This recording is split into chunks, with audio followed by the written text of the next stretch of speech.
سے دعا فرمائیں کہ اللہ تعالیٰ خیر کی بات جو میرے لیے آپ کے لیے نافع ہو کہنے کے ہم سب کو عمل کرنے کی توفیق عطا فرمائے۔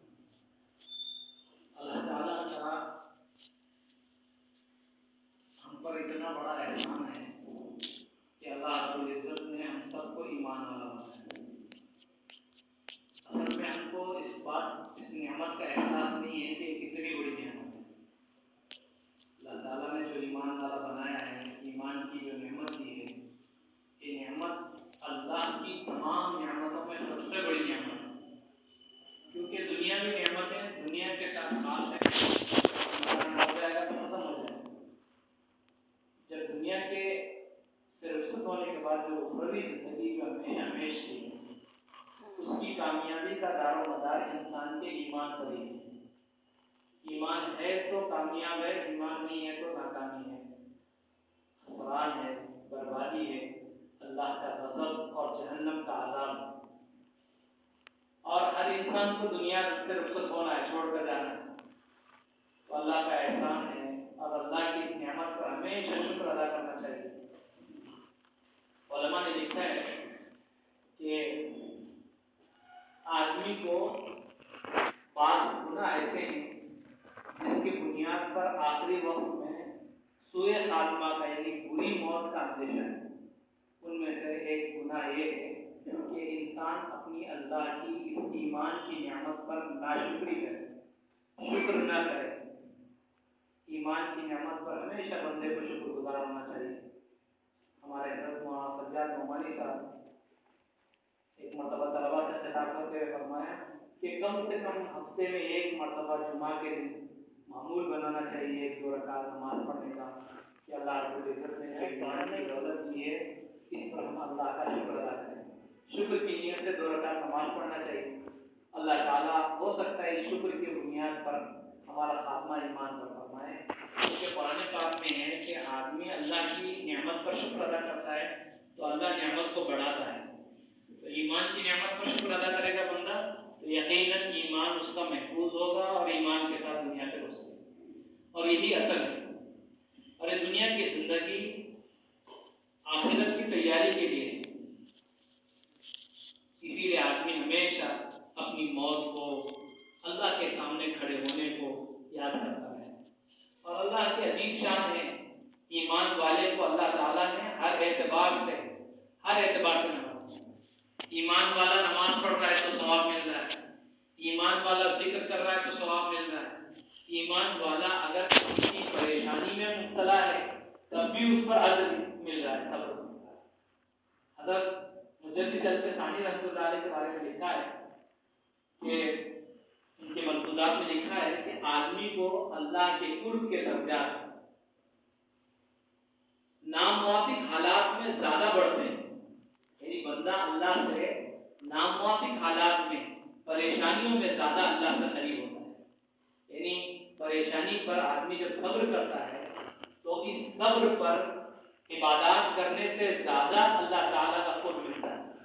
حضرت مجدد صاحب رحمۃ اللہ علیہ کے بارے میں لکھا ہے کہ حضرت کو اکبر بادشاہ کے حوالیین نے حضرت کے متعلق غلط چیزیں بتائی، جن کی بنیاد پر حضرت کو گوالیار کے جیل میں قید کیا گیا۔ لکھا ہے کہ جب حضرت کو قید کیا گیا، مجدد الفسانی رحمۃ اللہ علیہ کو پورے ہندوستان میں بحران مچ گیا، مریدین کے خطوط آنے لگے۔ تو کسی مرید کے خط پر جو ہے حضرت نے جواب لکھا ہے، فرمایا کہ زندگی بھر کے مجاہدات سے، زندگی بھر کے عبادات سے جو اللہ کے قرب کا مقام مجھے نصیب ہوا تھا وہ تو تھا، لیکن میرے جیل کے قدم رکھنے کے ساتھ اللہ تعالیٰ نے ان تمام قرب کے مقامات سے بلند مقام عطا کیا۔ تو اس کی روشنی میں لکھا ہے کہ صبر پر اللہ تعالیٰ وہ مقام عطا کرتے ہیں جو بعض مرتبہ عبادات پر نہیں ملتے۔ تو اسی لیے مومن کا ہر حال اس کے اللہ سے قریب کرنے کا ذریعہ بنتا ہے، لیکن شرط ہے کہ اللہ کے ہر حال پر، دیے ہوئے ہر حال پر ہم کو خوشی کا اور رضا کا اظہار کریں۔ ہمیشہ غم آئے تو بھی اللہ سے راضی ہوں، خوشی آئے تب بھی اللہ سے راضی ہوں، غم کے موقع پر بے صبری نہ کرے، اللہ کی ناشکری نہ کرے، شکوہ شکایت نہ کرے۔ آپ کو تعجب ہوگا، عجیب اللہ کے رسول صلی اللہ علیہ وسلم نے خوشخبریاں اور عجیب ثوابات گنائے جب انسان جو ہے پریشانی میں مبتلا ہے۔ حدیث پاک میں آتا ہے جب بندہ کو ایک دن کی بخار آتی ہے، ایک رات کی بخار آتی ہے، تو وہ ایسے ہوتا ہے جیسے کہ اس ماں کے پیٹ سے پیدا ہو، یعنی ایک رات کے بخار کی تکلیف پر صبر کرنے کی وجہ سے اللہ اس کے گناہوں کو مٹا دیتا ہے۔ اب اس وقت جو ہے ماحول ہر طرف خوف کا ہے، ہر ایک کے دل میں خوف ہے، عجیب ماحول، اموات کی کثرت۔ تو اس سلسلے میں ایک دو چار باتیں میں عرض کروں گا کہ اللہ تعالیٰ نے ایمان والے کی شان، زندہ ہے تو بھی موت آ رہی ہے تب بھی عجیب شان ایمان والے کی۔ علامہ شامی رحمۃ اللہ علیہ بہت بڑے فقیہ گزرے ہیں قریب زمانے میں، ان کی جو ہے 8 جلدوں میں بڑی کتاب ہے فقہ فتاوا کی، مفتی بننے کے لیے اس کا پڑھنا ضروری ہے، فتاوا شامی کے نام سے۔ انہوں نے اپنی کتاب میں لکھا ہے کہ 8 لوگ ایسے ہیں، 8 لوگ جن کی موت پر، جن کی قبر میں سوال نہیں کیا جاتا، یعنی اللہ تعالیٰ ان 8 بندوں سے قبر میں سوال نہیں کرتے، یعنی کہ وہ بخشے بخشا۔ 8 قسم کے لوگ، حدیث کی روشنی میں لکھا ہے انہوں نے کہ 8 قسم کے لوگ ایسے ہیں کہ جن کو قبر میں سوال نہیں کیا جاتا۔ تو ان حالات کے اعتبار سے میں وہ خوشخبریاں آپ کو سناؤں گا، اگر وہ چند اعمال ہمارے اندر ہیں تو الحمدللہ اس کا اہتمام کریں، اگر نہیں ہے تو اس کو اپنی زندگی میں لانے کی کوشش کریں تاکہ قبر کی ہولناکی میں، قبر کے سوالات سے ہم بچ سکیں۔ بھائی قبر کے سوالات کوئی معمولی چیز نہیں ہے، آدمی تھوڑی دیر لائٹ چلی جائے تو گھبرا جاتا ہے، تھوڑا سا کیڑا بدن پر آ جائے تو گھبرا جاتا ہے۔ تو اس وقت تصور کیجئے جب لوگ ہمیں دفنائیں گے، اکیلا تن ہے تنہا قبرستان کی ویرانیوں میں ہمارا جسم ہوگا، ہماری روح ہوگی، تو اس وقت ہمارا کیا حالت ہوگا؟ اگر ہم نے اپنی زندگی کو بنایا ہوگا، سنوارا ہوگا، تب تو ہمارے لیے خوشیاں ہیں، ورنہ قبر میں ہم کہاں بھاگ سکیں؟ اللہ کے عذاب سے کہیں نہیں بھاگ سکتے۔ تو چند باتیں میں عرض کروں گا حدیث کی روشنی میں علامہ شامی رحمۃ اللہ علیہ کے حوالے سے کہ 8 قسم کے لوگوں کو اللہ تعالیٰ قبر میں سوال نہیں فرمائیں گے، تو کتنی بڑی خوش قسمتی ہے، سب کریں گے انشاءاللہ۔ فرمایا سب سے پہلے آدمی وہ جس کے بارے میں سوال نہیں کیا جائے، قبر میں سوال نہیں کیا جائے۔ فرمایا الشہید، اللہ کے راستے میں اپنی جان کی قربانی دینے، اپنی جان کی قربانی دینے۔ تو شہید کے بہت سارے قسمیں ہیں، ان میں سے ایک قسم یہ بھی ہے کہ جو طاعون یعنی وبا کی بیماری مبتلا ہو کر مرے گا وہ بھی شہید ہے۔ تو گھبرانے کی کوئی بات نہیں ہے، بیماریوں سے، ان بلاؤں سے گھبرانا نہیں چاہیے۔ اللہ جو حال ہم پر بھیجے، زندہ ہیں تب بھی جو ہے اشرف المخلوقات میں ہیں، اللہ کے قرب کے درجات حاصل کریں، مر جائیں تب بھی اللہ سے امید ہے کہ شہادت کی موت ہمارے پاس ہے۔ لیکن شرعی اعتبار سے شہید وہ ہے جو اللہ کے راستے میں اللہ کے کلمے کو بلند کرنے کے لیے اپنے آپ کو قربان کرے۔ فرمایا دوسرا شخص جس سے اللہ تعالیٰ قبر میں سوال نہیں کریں گے، وہ شخص جو اسلامی بارڈرز کی حفاظت کرے، المرابط، جو اسلامی جو ہے بارڈرز کی حفاظت کرے، وہ بھی انتقال کرتا ہے تو اس کا ثواب اتنا ہے، وہ اللہ کے نزدیک اتنا محبوب ہے کیونکہ وہ اسلامی سلطنتوں کے بارڈروں کی حفاظت کرنے والا ہے، جیسے کہ BSF والے ہندوستان کی حفاظت کے لیے مقرر ہیں، اس طرح سے اسلامی حکومتوں کے جو ہے بارڈرز کی حفاظت کرنے والے فوجی اور ان مجاہدین جب ان کا انتقال ہوگا اللہ تعالیٰ ان سے بھی قبر میں سوال نہیں کرے گا۔ فرمایا تیسرا شخص، اتنی بشارت ہے، فرمایا المطعون، وہ آدمی جو کسی وبائی زمانے، وبائی امراض کے زمانے میں وبائی مرض کا شکار ہو کر انتقال کرتا ہے۔ لوگ گھبرا رہے ہیں، لیکن ایمان والے کو کوئی گھبرانے کی ضرورت ہی نہیں، اگر مر بھی رہے ہیں تو انشاءاللہ یہ موت، یہ طاعون میں، یہ وبا کے مرض میں مبتلا ہو کر مرنے سے اللہ قبر میں سوال نہیں کرے۔ تو اگر کوئی اس زمانے میں طاعون کا شکار ہو کرے، طاعون کہتے ہیں کسی زمانے میں جو وبائی بیماری جو عام پھیل جائے، جیسے کہ اس وقت کرونا کا جو زہر پھیلا ہوا ہے وہ اللہ عالم اس کی کیا حقیقت ہے. اگر حقیقت ہے یہ وبائی بیماری ہے، اگر اس کا شکار ہو کر کوئی مر رہا ہے تو اللہ رب العزت قبر میں اس سے سوال انشاءاللہ نہیں کرتا. تو حقیر کسی کو مرنے والے کو یہ جو جس طرح سے دفنانے کا انداز اختیار کیا جا رہا ہے تو اس کے تعلق سے کوئی غلط بات دماغ میں نہیں رکھنا چاہیے کہ ایسے موسم میں انتقال ہو گیا، اس طرح سے اس کی تدفین ہو رہی ہے. یہ تو اللہ کے رسول بشارت دے رہے ہیں کہ تعاون کے زمانے میں جو تعاون کا شکار ہو کر مرے گا وہ اس سے قبر میں سوال نہیں کیا. پھر فرمایا اور بڑی خوشخبری سناؤ میں. بہت سارے لوگ تو جو ہے تعاون کا شکار ہو کر مرض کا شکار ہو کر مر رہے ہیں، لیکن ابھی خود ہمارے اس گاؤں کی جو ہے کیفیت یہ ہے کہ کئی لوگ کثرت سے جو ہے انتقال ہو رہے ہیں. تو حدیث پاک کے حوالے سے انہوں نے لکھا ہے کہ وہ شخص جو تعاون کے زمانے میں بغیر اس مرض کے مر جائے، وہ بیماری نہیں لگی، اس کو بیماری نہیں لگی، لیکن وہ اس زمانے میں تعاون کے زمانے میں اگر تعاون اس بیماری کے بغیر بھی مر رہا ہے، لیکن دو چیزیں اس کے ساتھ بیان کی گئی. فرمایا اذا کان صابرا محتسبا، یعنی تعاون کے زمانے میں اسے بیماری نہیں لگی، دوسری بیماری میں مرا یا دوسرا کوئی مرض لاحق ہوا مر رہا ہے. فرمایا دو چیزیں اگر وہ اختیار کرتا ہے، یعنی اس مرض پر، یہ اس مصیبت پر وہ صبر کرنے والا، اللہ کا شکوہ شکایت نہ کرنے والا، بے صبری کا مظاہرہ نہ کرنے والا، محتسبا اللہ سے ثواب کی امید بھی رکھنے والا.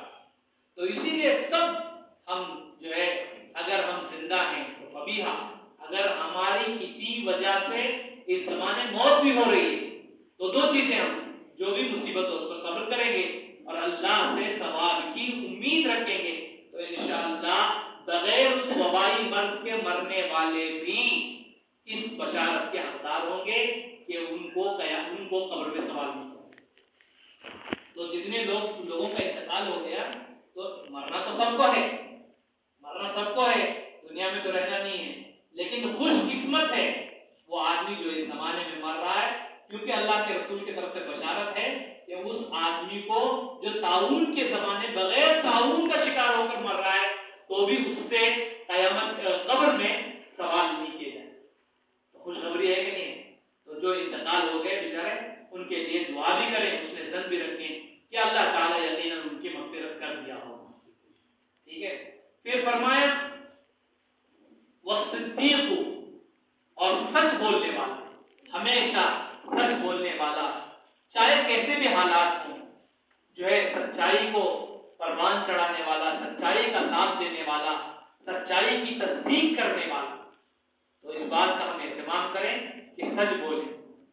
اور حدیث پاک میں آتا ہے کہ جو آدمی سچ بولتا ہے وہ نجات پاتا ہے، اور سچائی نجات دینے والی ہے. تو اسی لیے ہمارے بہت سارے لوگ جو ہے موبائل کی وجہ سے یا کوئی چھوٹے چھوٹے بہانوں کی وجہ سے کثرت سے جھوٹ بولتے ہیں، اور جھوٹ ایمان والے کی شان نہیں. جیسے بات میں آتا ہے اللہ کے رسول سے پوچھا گیا کہ مومن زانی ہو سکتا ہے، دوسرے گناہوں کا ارتکاب کر سکتا ہے، مومن جھوٹا نہیں ہو سکتا. ایمان اور جھوٹ یہ دونوں متضاد چیزیں ہیں. تو اسی لیے ہمیشہ اس بات کا اہتمام کریں کہ ہمارے زبان سے جھوٹ نہ نکلے. پھر فرمایا کہ اس زمانے میں یا کسی زمانے میں بچوں کا اگر انتقال ہوتا ہے، والاطفال، غیر بالغ بچے، ان سے بھی قبر میں سوال نہیں کیا جاتا. پھر فرمایا والمیت یوم الجمعہ او لیلتھا، اور وہ شخص جو جمعہ کے دن میں یا جمعہ کی رات میں انتقال ہے. اللہ تعالیٰ ہم سب کو جمعہ کی شہادت والی اپنی خوشنودی والی. تو جمعہ کے رات یا جمعہ کے دن میں انتقال ہونے والے کے بارے میں بھی بشارت ہے کہ اللہ تعالیٰ اس سے قبر میں سوال نہیں کرتا. پھر فرمایا والقاری کل لیلۃ تبارک الملک، فرمایا کہ وہ شخص جو ہر روز رات میں سورہ ملک پڑھنے کا اہتمام. اب یہ ہم لوگ پتہ نہیں کتنے لوگ پڑھتے ہیں نہیں پڑھتے ہیں.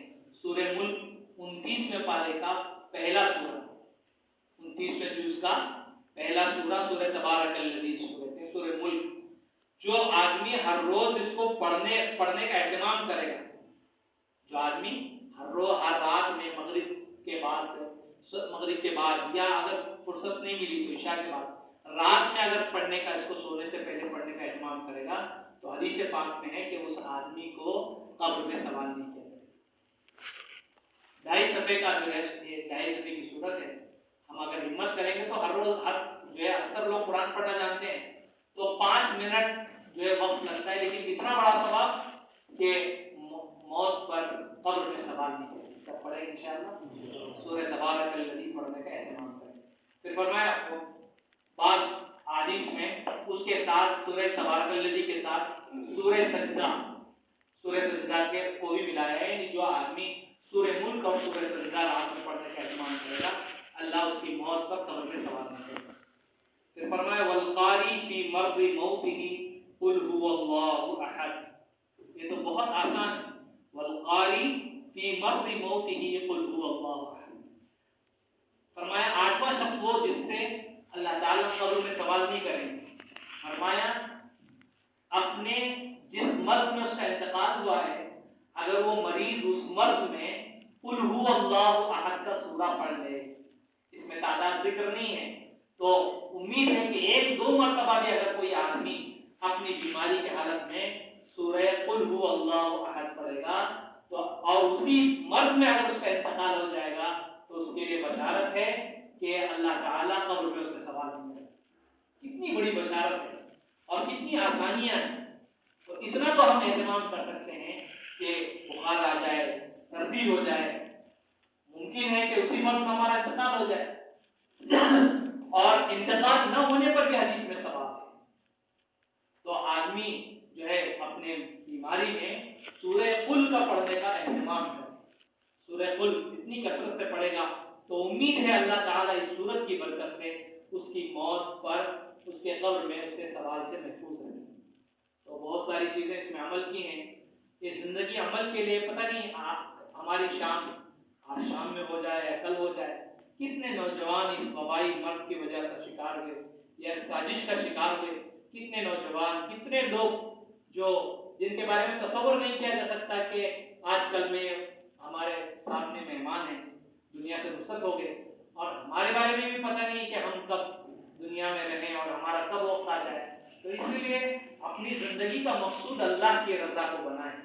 یہ غفلت کی زندگی، بڑا افسوس ہوتا ہے کہ جب یہ وبائی مرض کی ابتدا ہوئی، مسجدوں پہ تالے لگے، اہتمام سے منع کیا گیا مسجد آنے، تو بہت سارے لوگوں میں جنون دیکھا گیا، مسجدیں آئے، پٹائی ہوئی، لیکن جب مسجدیں کھلی بڑی حیرانی ہوئی۔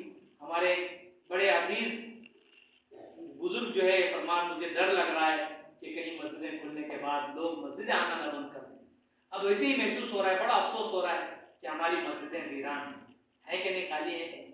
اتنے اموات ہو رہے ہیں لیکن کسی کو ہمارے لیے اس کو جو ہے عبرت کا سامان نہیں بنتا۔ کوئی دوسروں کی موت کو دیکھ کر کتابوں میں لکھا ہے کہ پہلے زمانے میں جب جنازے اٹھا کرتے تھے کسی گاؤں سے کسی کی انتقال پر، تو پچھلے چلنے والے لوگ اتنی کثرت سے عبرت سے رویا کرتے تھے کہ کسی کو پہچاننا مشکل ہو جاتا تھا کہ اس میت کے گھر والے کون ہیں۔ ہر ایک عبرت لیتا تھا، اپنی موت یاد کرتا تھا۔ ہم جو ہے قبرستان میں جنازے دفن کر رہے ہیں، بڑا افسوس ہوتا ہے دیکھ کر، وہاں ہنس رہے ہیں، کھا رہے ہیں، کسی کو اپنی موت کا احساس نہیں، اللہ کے سامنے کھڑے ہونے کا احساس نہیں۔ تو اسی لیے دوستو، یہ غفلت کی زندگی کو چھوڑ دیں، آپ تھوڑی دیر وقت نکالیں دن میں، اپنی موت کو یاد کریں۔ موت یاد کریں گے تو اللہ تعالیٰ کا خوف دل میں آئے گا۔ ہمارے بزرگوں کے معمولات میں ہے کہ موت کا مراقبے کا اہتمام کریں، اور حدیث پاک میں بھی فضیلت ہے کہ جو آدمی دن میں 20 مرتبہ اپنی موت کو یاد کرے، حدیث پاک کہتا ہے جو آدمی اپنی موت کو دن میں 20 مرتبہ یاد کرے گا، اگر اسی دن اس کا انتقال ہو جائے تو اللہ اسے شہداء میں اٹھائیں گے، شہیدوں میں اٹھائیں گے۔ تو موت کو یاد کرنا منحوس چیز نہیں، موت کو یاد کرنا اپنی آخرت کی تیاری کو یاد دلانے والی چیز ہے، اور اپنے آپ کو اللہ کی طرف متوجہ کرنے والی چیز ہے۔ اور اتنا بڑا مقام حدیث پاک میں آتا ہے کہ اگر کوئی 20 مرتبہ اپنی موت کو دن میں یاد کیا اور اسی دن اگر اس کا انتقال ہو گیا تو اللہ تعالیٰ شہداء میں اسے اٹھائے۔ اسی لیے دیا ہے مسجد آنے کا، بعض مرتبہ ایسے حالات ہو جاتے ہیں کہ آدمی ترس جاتا ہے مسجد جائیں لیکن مسجد نہیں جا پاتا، تو اس لیے اللہ نے صحت دی ہے، اللہ نے طاقت دی ہے، اللہ نے دماغ دیا ہے، تو اللہ تعالیٰ کی اس نعمتوں کو استعمال کریں اور اللہ کی عبادت میں لگائیں، ذکر و اذکار میں لگائیں، درود شریف کثرت سے پڑھیں۔ حدیث پاک میں آتا ہے کہ کثرت سے درود شریف پڑھنے والے پر اللہ تعالیٰ دنیا کے غموں کو دور فرماتا ہے۔ اب کتنے پریشان ہیں لوگ، پتہ نہیں کیا کیا کرتے رہتے ہیں، لیکن جو حدیث پاک میں نسخے بتائے گئے، علاج بتایا گیا، ہم اس کی طرف نہیں آتے۔ جو صحیح چیزیں ہیں، حقیقت ہے جس سے کوئی انکار نہیں، جس میں کوئی شک نہیں، ان چیزوں کو اپناتے نہیں، پتہ نہیں کیا کیا خرافات میں ہم لگے رہتے ہیں۔ تو اس لیے بھائیوں، اللہ تعالیٰ نے جو زندگی کا موقع دیا ہے، پتہ نہیں ہماری آنکھ کب بند ہو جائے، تو اسی لیے ہر ایک گھڑی کو غنیمت سمجھو، ایک نماز کے وقت کو غنیمت سمجھو۔ پتہ نہیں ابھی جمعہ چلی جائے، اثر ہمارے نصیب میں ہو یا اثر کا وقت چلا گیا، مغرب ہمارے نصیب میں ہو یا نہیں ہو۔ اتنی کثرت سے جو اموات ہو رہے ہیں، عجیب نوجوانوں کے جو اموات کے جو واقعات ہم سن رہے ہیں، اس سے عجیب دہشت ہے، لیکن وہ دہشت اللہ کے قرب کو، اللہ کی یاد کو یاد دلانے کا سبب بننا چاہیے، نہ کہ غفلت کا سبب بننا چاہیے۔ اسی لیے جو ہے اللہ تعالیٰ نے مسجدیں کھولی ہیں، موقع دیا ہے، ایک نماز بھی ہماری قضا نہ ہو، اس کا اہتمام کریں، اور ایک نماز بھی تکبیر اولیٰ کے ساتھ نہ چھوٹے۔ مسجد میں اللہ نے طاقت دی ہے تو مسجد میں آ کر نماز پڑھنے کا اہتمام کریں۔ اللہ تعالیٰ ہمیں